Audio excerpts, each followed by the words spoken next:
P2, as you know, fastest lap. Yeah, it doesn't matter really, does it? I should have won. I f***ed the start. 2024 has had some very important races, but the Spanish Grand Prix has revealed the true pace of each team. After the thrilling battle at the top and numerous GPs where the gap has been close, Red Bull is not the fastest car in F1 anymore.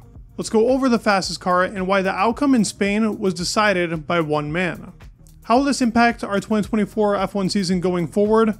And did the slower car truly win? Before getting into the bigger part of the video, I wanted to thank you guys for the support on the channel. It's been crazy. We're very close to that 50K number, and the support has been absolutely insane. Thank you so much for the comments and the likes. If you're new here, I'd love if you subscribe. It would mean the world to me. But let's get started into this video. Upgrades going into the Spain GP were a big talking point. This was going to be another one of those Imola type of GPs, as it is a European race, and plenty of the big teams were bringing upgrades. Red Bull was one of those teams that brought pretty significant upgrades to try and increase the gap that they currently have in the championship.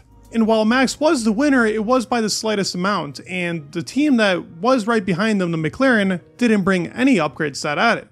The Red Bull package should have gained them at least a little bit of time, and maybe it did, and that's what saved them here in Spain. They ended up getting a bigger undercut and shaping the vertical inlet in that side pod to help flow go under that car. A lot of the talk going into this GP about Red Bull was that they held a secret test in Imola with the RB18, and Max seeing the differences between the RB20 and the 18 and where the strengths were in one car and the weaknesses in the other.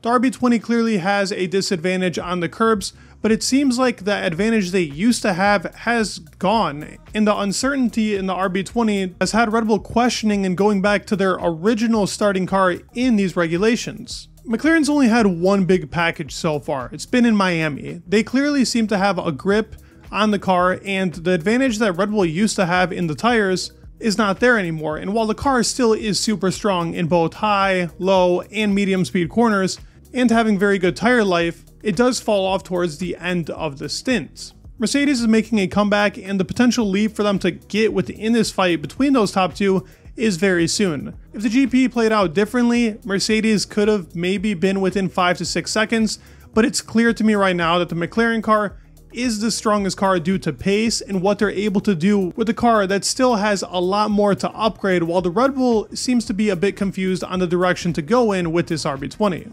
The Spanish GP had us starting off with Lando in P1, Max in P2, and Lewis in P3. The rundown into turn 1 usually ends up favoring the P3 or P4 contender because of the big straightaway and the amount of slipstream you get. That's how we ended up seeing George Russell pull off a magnificent move going around Max and Lando. Lando did not have the greatest start, and Max was pushed a little bit into the grass. As he said, he started rallying for a bit. It gave him a slower run up to that first corner because the tires weren't able to get enough grip on the tarmac to pick up more speed. Max then ended up going for a lap 3 overtake, which pretty much decided the race. This was very important for him to do because then he was able to manage the race and manage his pace to the correct amount to be able to go for victory and not have to push the tires as hard, as the McLaren has the advantage in the tire situation. We go along to the first round of pit stops, and Lando had to make his way back through George, but then he was in P2 but had a gap to make to Max. He then ends up saying on the radio, "Let's go for Max," which I like it. I like the enthusiasm, and you can see that his demeanor has definitely changed from what they had in Miami to now. He sees that this car is a race-winning car. Max ends up pitting, but they keep out Lando for a longer period of time, giving them about a 6-lap tire advantage going into the next round of pit stops. This was where McLaren definitely lost out their race. They had the faster car, they didn't need to make a tire advantage when their tires last longer than the Red Bull anyways. We saw this towards the end of the race. Max was able to keep that lead. Lando had to go through both the Ferraris and the Mercedes to just get back to Max, and while he was pulling down that lead again to about a 4.5 second gap, the second round of pit stops went out again, and they waited another 2 or 3 laps to then pit Lando, which also resulted in a slow pit stop, which caused Lando to have to make up a 8-second gap. He did make up about 1.5 seconds literally in the first lap, showing the pace of the McLaren car, but when the Red Bull had to put in its best and true pace, but the McLaren kept inching and inching forward, and even with a only 2-tire lap advantage, at the end of the race it was a 2-second difference from a 8-second difference, with both of them pushing to the max for the most part in that middle part of the stint. The McLaren was always catching the Red Bull no matter the pace, Red Bull could push off. And that true pace was very small, but it is in the McLaren's favor. This was a track going into it we thought Red Bull was going to be super dominant on. Maybe not as much as 2023, but we did think it would be at least a 10-second gap, and that definitely wasn't the case because the McLaren car was the strongest car. With all the traffic that Lando was fighting, and as you can see through this graph, whenever he was in clean air, he was always catching Max. Max being your top line up there because he was first for most part of the race. We do see the point that Lando was first at some point, and so was Leclerc. But anytime Lando pitted, we see that he had to pass a Ferrari in that first pit stop, and 2 Mercedes. He ended up gaining more time, then the second round of pit stops came, and as you can see, he was always getting into that time. Sometimes it was evened out if Max was able to get onto that lap, but the advantage was always towards the McLaren's way, and towards the end of the race, it seemed like Red Bull ran out of its tires while McLaren still had more pace, and if we had 5 more laps of racing, we could have seen a different outcome, but the same could be said if McLaren pulled the right strategy, and the race start was a little better than Lando.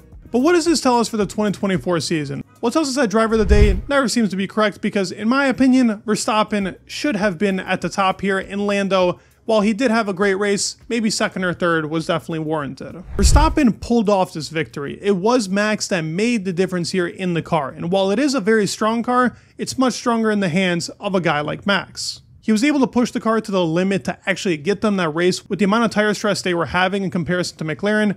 This guy made the difference. Going into Austria and Silverstone right now in this triple header, it will be very close. And I can even say McLaren is the favorited car in both these tracks, seeing what we saw in Barcelona, in Canada, in Imola, even in Monaco. This car seems to have it everywhere.